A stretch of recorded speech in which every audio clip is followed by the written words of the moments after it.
Hi, I'm Laura. Hey, I'm Stefan, and you're listening to Attributed, a podcast library by Dreamdata. The purpose of it is to store and share all the knowledge that we have gathered across Dreamdata employees through our LinkedIn Lives, podcasts, and webinars. The typical topics you'll find here can be stuff like marketing, Sales, B2B ads, operations, social selling maybe.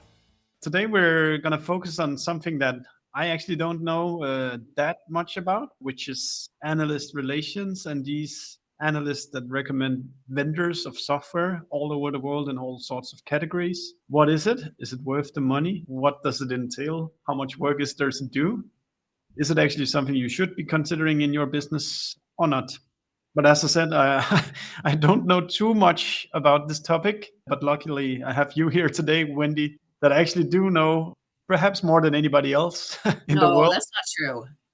I know a lot, but there's definitely people who've been doing analyst relations a lot more. And as I always say, you can always learn from somebody, even someone who's just been doing analyst relations for a year or two.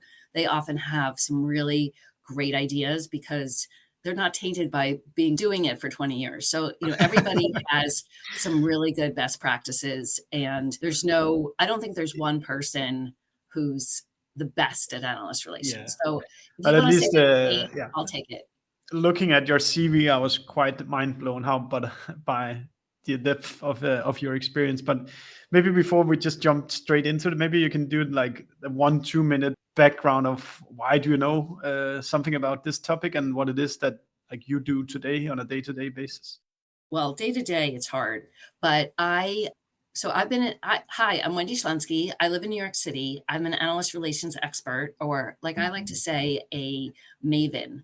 A maven is someone who explains complex topics into the lay language. So whoever I'm working with, I try to explain what analyst relations is in words and language that makes sense to them. And I've been doing it for 20 years. I love it. I think that'll come out in both my personality and my voice. I love it a little too much sometimes, I think, but that's okay. It served me well.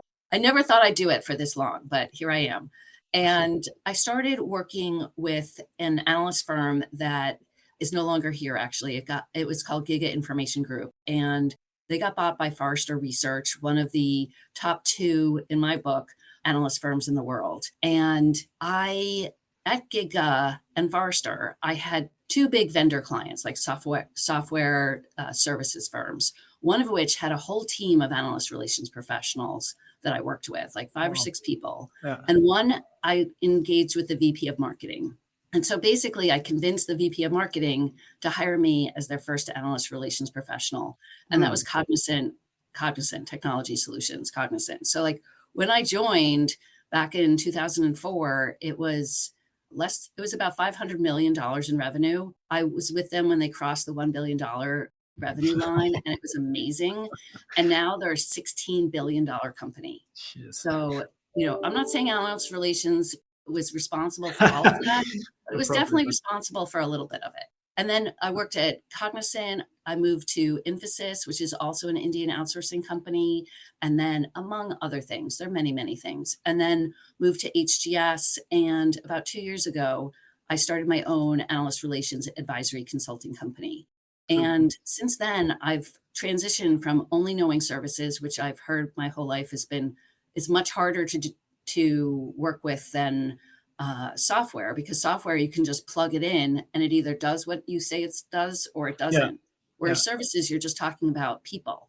And in the last couple of years, I've worked with a lot of hot technology topics. So like security vendors, digital experience vendors, data analytics vendors, all kinds of different kinds of companies. Yeah. So I've got a much broader range than I did 2 years ago.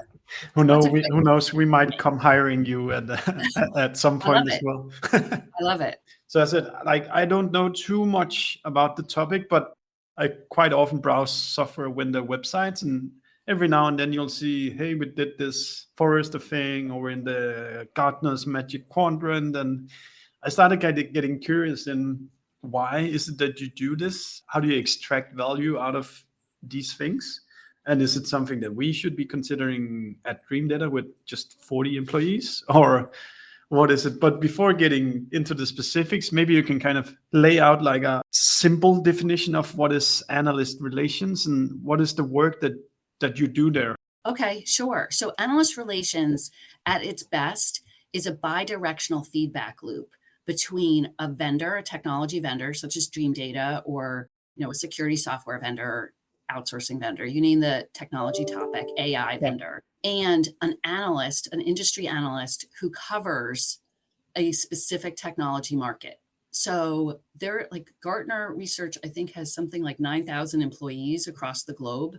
And, they're not all analysts, but I'd say they probably have a good like 900 analysts across the world covering different topics. And here's a key point to note is that, and this was even before the pandemic, when we all went virtual, analysts typically often will work virtually. And for example, like when I was at HGS, one of my key analysts lived in New Zealand. And my team would be like, why are we talking to that guy? We don't have business in New Zealand. We cover the US market. I'm like, he just happens to live in New Zealand, but he covers our market. Don't you worry. So don't think about it as like, oh, that guy lives or that gal lives someplace and we don't want to do business there, so we don't want to talk to him or her. Don't think about it that way. It's about what topic do they cover and how influential are they in that market. Yeah. And when people like to say like, well, should I do analyst relations?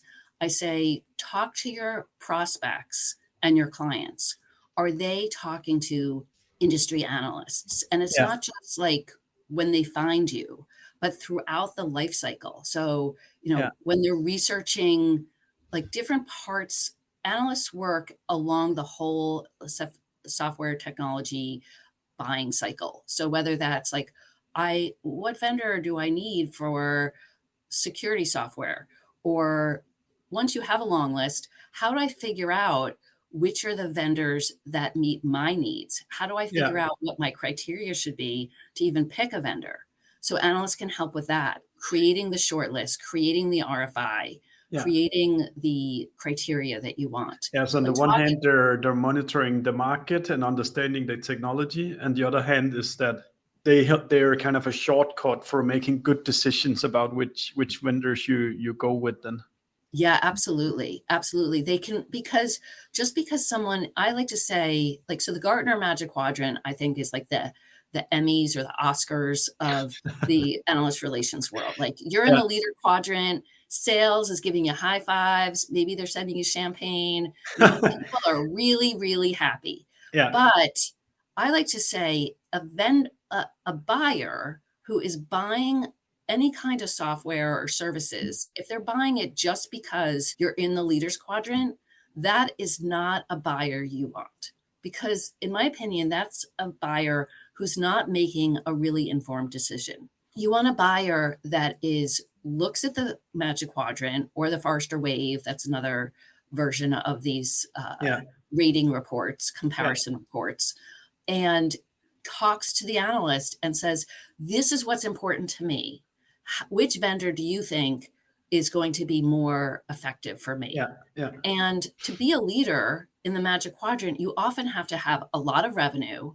You typically have to be global. So like in 3 different regions. So like, Asia Pac, Europe, and US. Well, what if you're a buyer in the US and you really only care about, my clients are only in the US, I'm not expanding to Europe.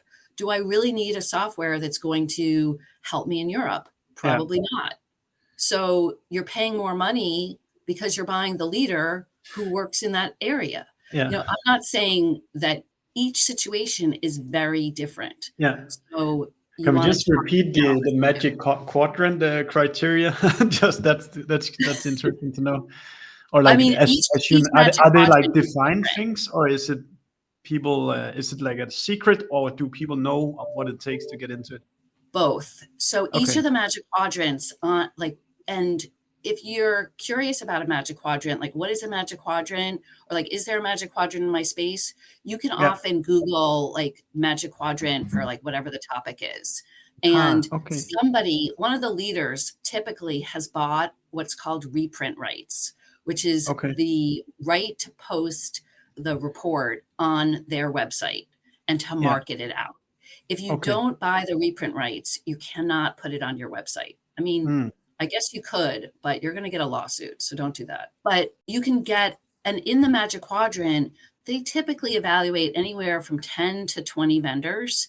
And Yeah. they'll have little, like each one will have strengths and cautions and a little paragraph introducing them. They'll talk about the market and they'll talk about the criteria they needed to evaluate those vendors. So often there's a revenue criteria. So like, and it depends on the market and it depends on the year. So like they'll typically do, you know, a Magic Quadrant, you know, several years in a row. And each year the revenue criteria might go up because the market's getting bigger. Yeah, it was a new category, and now those firms have grown, and so it sounds like it's not the first move you make if you create a new company. That it's not at that point you start engaging into analyst relations. Can you say something about when are you kind of mature enough to take dip your toes in this? Sure. Well, like I think there's really two main reasons to work with analysts. There's what we call the burn side, building your brand, getting your brand out there, getting more people aware of you so that you're earning more money.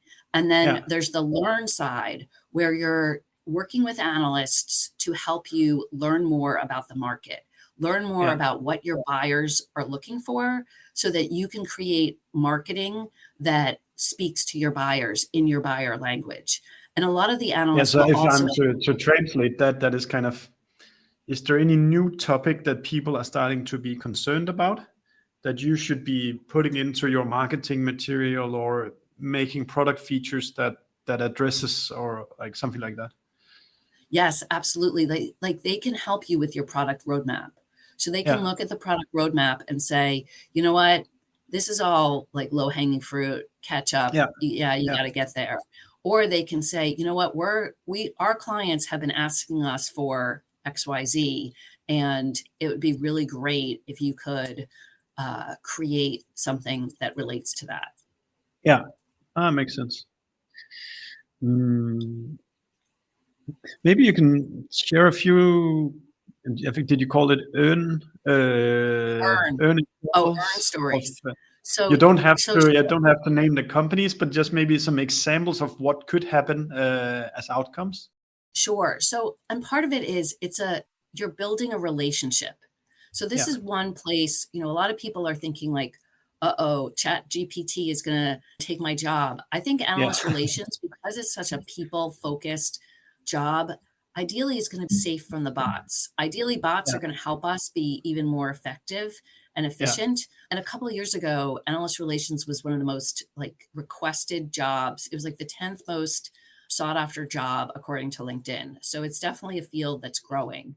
But in terms of ROI and what you can get from the earn side, so ideally you're engaging your sales team and your marketing team to find out how the leads are coming into your website and how people are hearing about you and asking like, oh, is an analyst involved in your deal? And then taking that information and putting it in your CRM and seeing it over time, like, oh yeah, we're getting a lot of queries because Gartner, people are saying that they talked to Gartner and, you know, or they saw me in a Gartner report or something like that.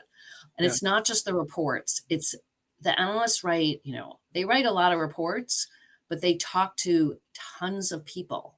And you want them to say the right things when they're talking to those people. And as opposed to the wrong things, like, for example, like think about your target market or your ideal customer profile. If you're really focused on, you know, B2B over $1 billion, then, you know, you want those kinds of prospects. You don't want prospects that only have like 200 million in revenue. So like being really clear on what your ideal customer profile is and sharing that with the analysts. And even that exercise sometimes can be really useful. So you get in reports, you talk to analysts, you get in reports, analysts talk about you. Ideally, that's translating to sales somehow or prospecting, that they're talking about you more.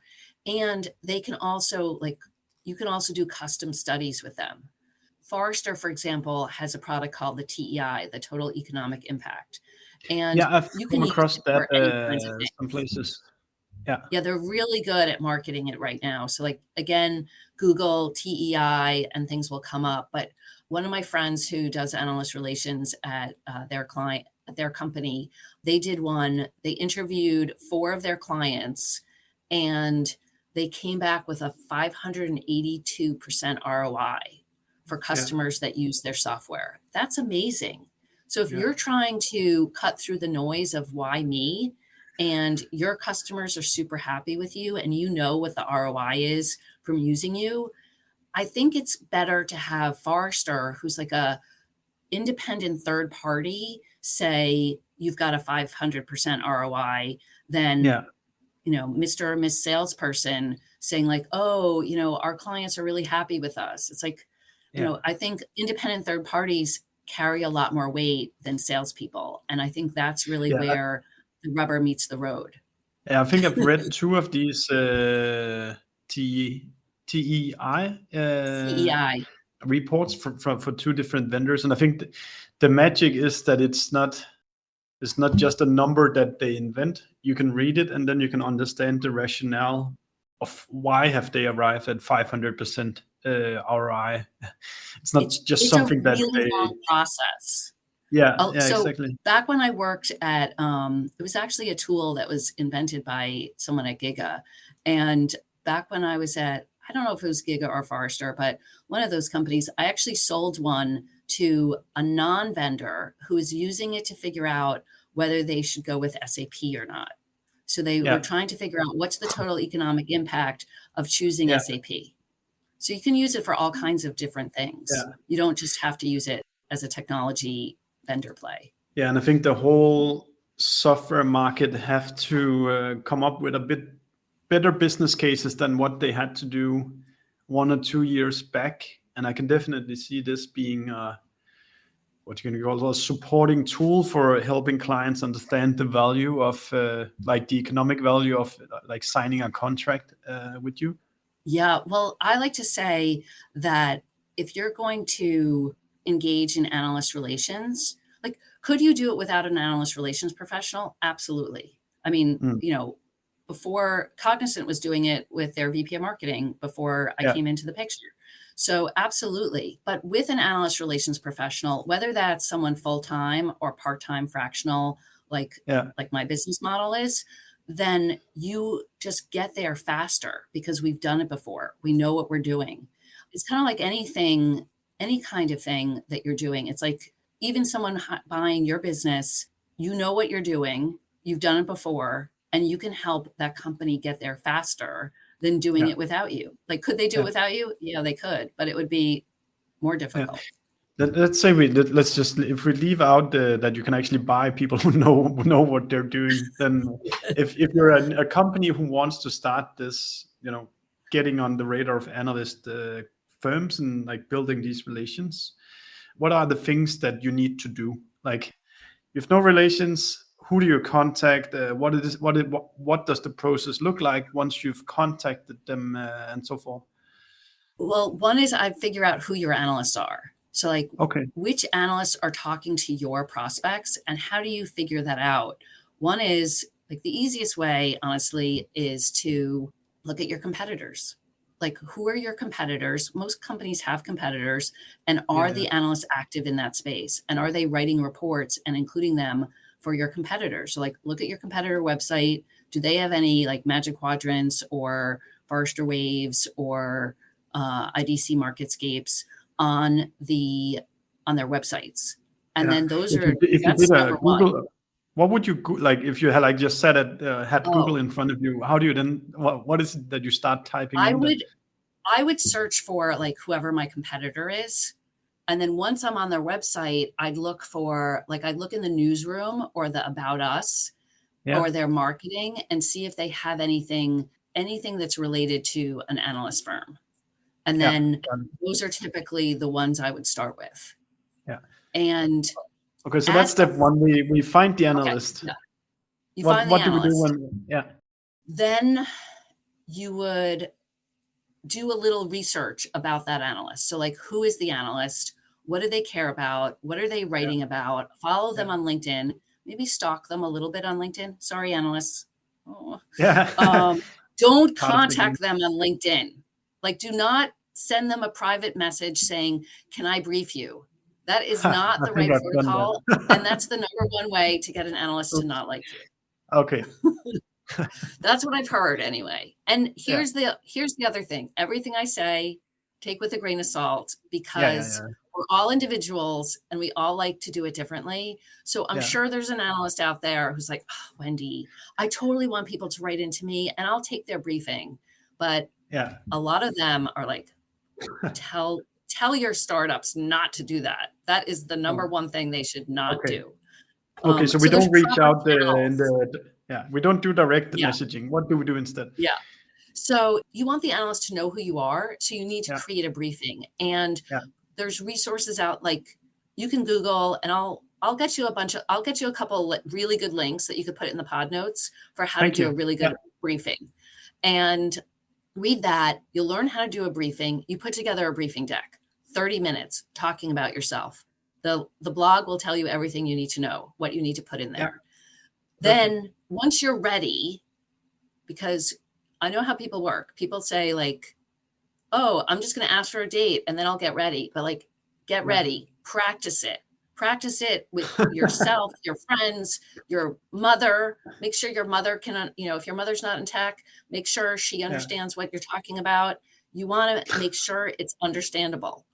And then book your briefing. So you go on Gartner.com or Forrester.com, and at the bottom of the, like, you scroll all the way down, there's usually something like book a briefing or analyst relations. They change it around. So that's why I can't tell you exactly where it is. But then you book the briefing, you fill out the form. Like if it says like about your company, put some information in there, make it interesting, think about like, I'm selling myself to my most important prospect. What do I want them to remember about me? That's how you want to think about it, and keep it Probably simple. some Like of the companies that 3 has raised messages. Yeah, Say that I again. think probably some of the companies that have raised money from investors, there's probably some of the preparation you did for like presenting the vision of your company to investors that could probably be recycled, or at least I'm guessing, Wendy, that some of Some that of it could can be be recycled, Yeah, but it's better to start from like, you can recycle some of it, but there's some things that investors care about that analysts don't, and some things that analysts care about that investors don't. And makes sense. that's one of my pod partners' number one pet peeves is like, don't deliver your funding doc to the analysts. Got it. Okay, so you've booked the meeting and then you carried out the first presentation. Is there kind of a layer of people you need to get through, or what does that? There is a gatekeeping layer of look like? people. So there's the vendor briefing team, and they will schedule your briefing. So you submit your request. Within 48 hours, you'll get a email back with a link. Like ideally, the analyst has accepted your briefing. So that's why you want, like, they can say like, "Oh, we're too busy. It's not the right time. I'm not interested." That doesn't cover, I don't cover that topic. Any of those excuses. And they're not excuses, they're real. And then, and ideally you get that email back. As a non-client, I've heard sometimes it can be hard to get that email back. So like you might have to send a couple of notes and you might have to like reach out, find somebody who knows the analyst to like reach out to them and try and get them to like take your call. It's like, you want to make it interesting. You want the analyst to want to take your call. Like, think about what's in it for them. They're going to hear about some hot new technology that's going to help their clients do XYZ and why you're different. And the differentiation is really key. So you have the briefing, and then the Gartner sales rep is going to try. If you're not a client, Gartner sales reps are amazing. They are really, really, really good at their job, which means they can be kind of annoying because they're constantly calling all your people, and but they're really good salespeople. Like if you're looking for salespeople, we have an A that comes from Gartner, and she's also really good. Yeah, I bet. Oh yeah, I heard her on the pod the other day. She was great. Social selling tips. Those were good. Anyway, so a Gartner sales rep will start trying to sell you. And Yeah. I mean, there's lots of tips. Some of them I don't really want to share on the public No, forum. of course. What about the timelines here? How long does a process take? Any kind of ballpark figures on that? It depends. So like, it depends how quickly you can get your deck together and Yeah. what's going on in the cycle. So like, for example, if you have a Magic Quadrant in your space, like there's probably a month after the Magic Quadrant publishes might be the best time to brief the analyst. If you're not trying to get into it, because like as a small vendor, getting into it, you might want to wait a couple of years to get into it. You might want to like educate the analyst, make sure they understand who you are, work with them so that you end up like in the position you want to be in, as opposed to if you start working today, but your story isn't that strong, you might do a lot of work and not get in there because you might not qualify from a revenue perspective or a client perspective. But there's so you have the briefing, and then you ideally start to engage with the analyst, whether that's like another briefing. You want to get them to like want to hear more from you. So, you want to have your briefing to be meaty enough that they get what they need, but like you want to leave them wanting more. Like this is the worst thing one of the worst things about analyst relations is you're never done, ever. So it's like, we get off the call and they're like, great. Like we've got 3 follow-up action items because they want to hear about our product roadmap and our customers and our ideal customer profile. And we've got to schedule 3 more briefings to cover those 3 things. I'm like, yes. And my executives are like, we have more work to do. I'm like, yep. Yeah. I guess one of the number one things to remember is that it's a long play. It's not a short play. Like you're building relationships. These things take a long time. Yeah. It's fun. Or at least you can buy your service, then make it a little bit. No, it's still fun. I love it. If I think just in terms of this, like if I'm a vendor that wants to do this, how do you then construct the business case for deciding now we want to go on this path? Kind of what is it that you when is the timing right? How much we need to spend some time, but it also costs some money. Is it the right timing for us now? Kind of how do you arrive at, I'm guessing, like, how do you arrive at that conclusion on now this is the path for you to go to? I like to look at both the learn and the earn side together. So if that's the case, then maybe just repeat what learn and earn is, sure. Wendy. So earn is brand building. So like getting customers, ensuring that more customers know what your brand is. And the learn side is learning about the market, working with analysts to help them help you about the market, reviewing your messaging, reviewing your website, those kinds of activities. So I like to look at them together because I think, especially for a small startup or even a big startup, that is where you get the most value. Otherwise, if you just go for the learn side, somebody eventually is going to be upset that you're not getting the earn side. So if you're working on both together, it works better. And for that, you need to have a couple, at least 2 really, really great customer references that are within your ideal customer profile. So like a lot of times startups will have like a bunch of customers who just like, the sales rep went out and they just sold them something, but it's not what they really want to work in. Like I even look at my business, like, I really want to do advisory, but I've got a bunch of clients who I do full service analyst relations for. So, I want customers that I do advisory to be my references to customers that I want.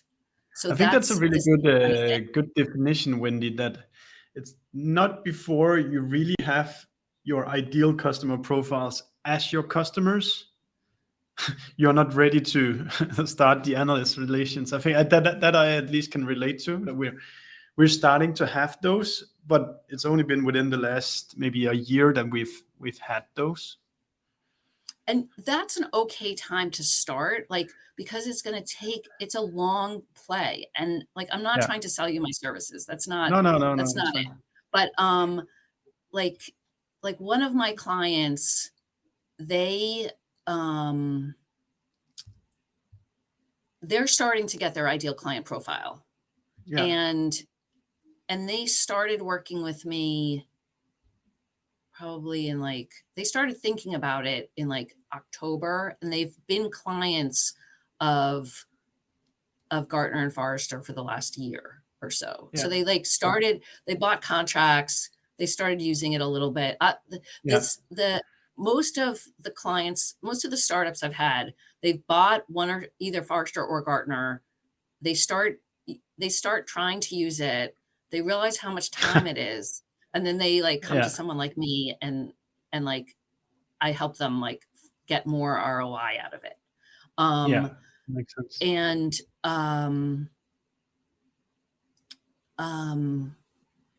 again, you could do it without us, but we help you faster. I mean, there's a lot of us out there. I mean, it's also because it's still a very, very niche skill. So Yeah. it is hard to start from scratch on it. So for me, it makes sense that you would probably want guidance on it. So now we're running a little bit out of time now, Wendy, or at least closing to the end. Is there anything that you feel like we've not covered yet that we should cover in relation to these analyst relations and why to build them and how it works and so forth? Sure. I think one of the things I want people to remember is it's not just about hiring an analyst relations professional. Yeah. If you think you're going to hire an analyst relations professional and they're going to make hay for you and you're just going to sit back and do your regular job, it's not going to work well. The analyst relations professional is like a concierge into the company for the analysts. They can help you, they know the right restaurants, they know the right shows, they know how to reach, they know how to get you into that hot restaurant, but they're not the chef. You're the chef. Yeah. So, the people, you want the founders, you want the head of product, you want the head of strategy, depending on, there's lots of different titles, lots of different names, different companies have different kinds of roles, but you want multiple people to be engaged with your analyst, just like you want multiple people engaged with your clients. One of my CEOs used to say, I want 3 up and 3 across. I want to know a lot of different people at the organization, because if my client contact leaves and I only know one person there, then it's not going to renew. So it's the same kind of thing. That makes sense. That's the number one thing, I think, is that it's not just me or the person who, sits in my seat. It's got to be you too. And it's really fun. And you can get, most of my clients are amazed at the kinds of things that analysts can share with them. They think that they go in thinking oh, it's all about the magic quadrant. But then they start engaging with the analysts and they're like, wow, those analysts are really smart. And they're helping me think through these business problems that I have about my business and how to market myself. And what is my ideal customer profile? Or what should my messaging be? That sort of thing. And some of the questions are really tough. I'm often sitting, I like to say, I sit on top of everything and I see how everything works. And I often see the broken processes. So it's fun, but nobody, sometimes I'm the bearer of that news, but I love it. It's fun. Super good, Wendy. I want to thank you very much for taking the time to at least educate me on this topic. I think I have a lot better impression now of what it actually it's all about, and I think I'll go straight to Google now to try to write Magic Quadrant and a few different keywords, and then try to find analysts without now writing them directly, but maybe just start following them and see what it is that they talk about within our industry. Yeah, and use the social selling tips from the other pod as ideas of how to, work with the analysts too, because it's not just about your prospects. It's like, how do you build relationships with people online in general? And I'll send you the link to that. Really, it's a great blog about a briefing, like what to do for a briefing. It's so good. I can't recommend it more. Thank you. We hope you like listening to us. Subscribe to our podcast and the ones that we have been guests on. And if you have any feedback for us, just do let us know. And should there be a guest that you think we should be talking to, then pitch us. We're looking forward to seeing you.